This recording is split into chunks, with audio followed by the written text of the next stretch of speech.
মুয়াজ ইচ্ছে করে আগুন ধরিয়ে দিয়েছে। বাচ্চারা সারা রাত রাস্তায় ছিল। Albaraka tower, top 10 building, elephant road, lifted 12, 12 তলাতে আগুন লেগেছে এবং এটা আগুন লাগিয়ে দিয়েছে হাসান আরিফের ছেলে মুয়াজ আরিফ।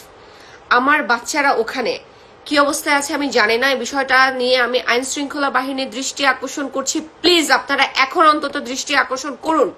হাসান আরিফ মরে ভূত হয়ে গেছে, তার পুরো ফ্যামিলি দেশের বাইরে চলে গেছে।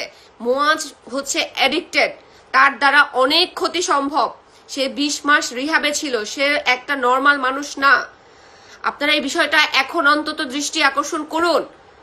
আমি বুঝতেছি না কিসের পাওয়ার, কিসের কারণে, কি কারণে হচ্ছে কোর্ট অর্ডার থাকা অবস্থাতে তার মা মামলা করছে, তার বোন মামলা করছে, তার বাবা মামলা করছে, এরপরেও কেন মুয়াজের এগেনস্টে কোনো স্টেপ আপনারা নিচ্ছেন না? বাচ্চা দুইটা, ওখানে একটা বাচ্চার বয়স হচ্ছে 2021 সালে একটা বাচ্চা হয়েছে, 2019 সালে একটা বাচ্চা হয়েছে, দুইটা মেয়ে বাচ্চা।